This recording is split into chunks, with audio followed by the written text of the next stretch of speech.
Nous abordons le thème 2 de notre programme, Enjeux planétaires contemporains.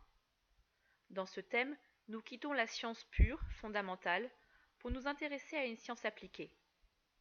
Cette partie du programme est en effet là pour vous permettre de comprendre de manière rigoureuse et scientifique quelques-uns des grands problèmes auxquels l'humanité d'aujourd'hui se trouve confrontée. Il s'agit donc d'acquérir les bases scientifiques pour des sujets que vous serez amenés à traiter dans d'autres matières, car ils sont au cœur de notre vie d'aujourd'hui, comme l'énergie, le développement durable ou nourrir l'humanité. Nous allons nous intéresser dans ce chapitre à l'énergie que l'homme utilise pour vivre et se développer. Je ne vous apprends rien quand je vous dis que l'énergie est un enjeu majeur pour notre monde. L'homme consomme de plus en plus d'énergie pour vivre, comme en attestent les chiffres de la consommation mondiale d'énergie. Dans le domaine de l'énergie, on utilise comme unité la tonne équivalent pétrole quand on veut comparer entre elles les différentes sources d'énergie. Il s'agit de l'énergie contenue dans une tonne de pétrole, l'énergie libérée quand on brûle une tonne de pétrole. Cette énergie se décline naturellement en millions de tonnes équivalent pétrole et également en milliards de tonnes équivalent pétrole. Comme vous le voyez, la consommation d'énergie mondiale est passée de 5,9 milliards de tonnes équivalent pétrole en 1973 à 13,2 milliards en 2013. Cela signifie qu'elle a été plus que multipliée par 2 en 40 ans. Le problème, c'est naturellement comment produire toute cette énergie, avec quelles ressources, quelles conséquences pour l'environnement et quel avenir. En 2012, le monde avait consommé 8,9 milliards de tonnes équivalent pétrole. Or, pour cela, il avait fallu produire 13,3 milliards de tonnes équivalent pétrole, car il y a toujours des pertes entre la production et la consommation. D'où viennent ces 13,3 milliards de tonnes produites dans le monde en 2012 ?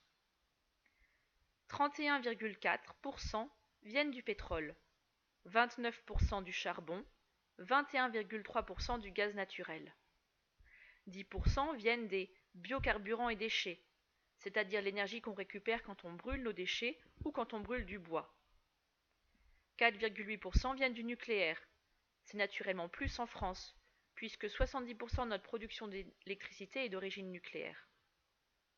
À cela se rajoute encore 2,4% d'hydroélectricité, c'est-à-dire d'électricité d'origine hydraulique, et 1,1% plus divers, contenant la géothermie, les panneaux solaires et l'énergie éolienne.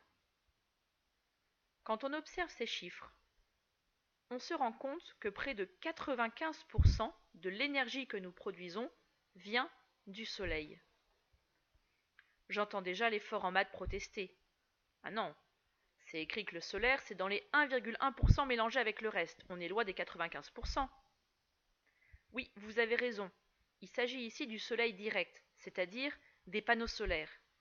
Mais en fait, presque toute l'énergie que nous produisons vient du soleil. Et ce n'est pas étonnant, car le soleil est la source principale de l'énergie sur Terre. Nous avions vu dans le chapitre sur la vie dans l'univers que le soleil est une étoile, c'est-à-dire un astre composé de gaz qui fournit une énergie intense. Cette énergie, sur Terre, est à l'origine de nombreux phénomènes que l'homme utilise pour produire sa propre énergie. Si on reprend le diagramme vu tout à l'heure et qu'on essaye de faire la part entre l'énergie qui vient directement du soleil et non, on obtient ceci. Pétrole, charbon et gaz naturel sont d'origine solaire. Le biocarburant, le bois, sont d'origine solaire. L'hydroélectricité, d'origine solaire. Les panneaux solaires, naturellement d'origine solaire. Et l'énergie éolienne également. Vous me direz, il ne reste plus grand-chose. Il reste en effet l'énergie d'origine nucléaire et l'énergie obtenue par géothermie. Ces deux éléments ne viennent pas du Soleil, mais de la Terre elle-même, des minerais radioactifs qu'elle contient. Ces minerais sont utilisés par l'homme dans les centrales nucléaires et ils produisent naturellement aux profondeurs de l'énergie. C'est pour ça que plus on s'enfonce dans la Terre, plus la température augmente Et c'est ce principe qui est utilisé dans la géothermie, que vous reverrez en terminale S. Naturellement, ce n'est pas parce que je vous dis le pétrole est d'origine solaire que vous devez me croire. J'attends de vous un peu plus d'esprit critique que cela. Nous allons donc voir ensemble, dans la suite, pourquoi ce que vous appelez les énergies fossiles sont d'origine solaire et pourquoi la majeure partie des origines des énergies renouvelables sont aussi.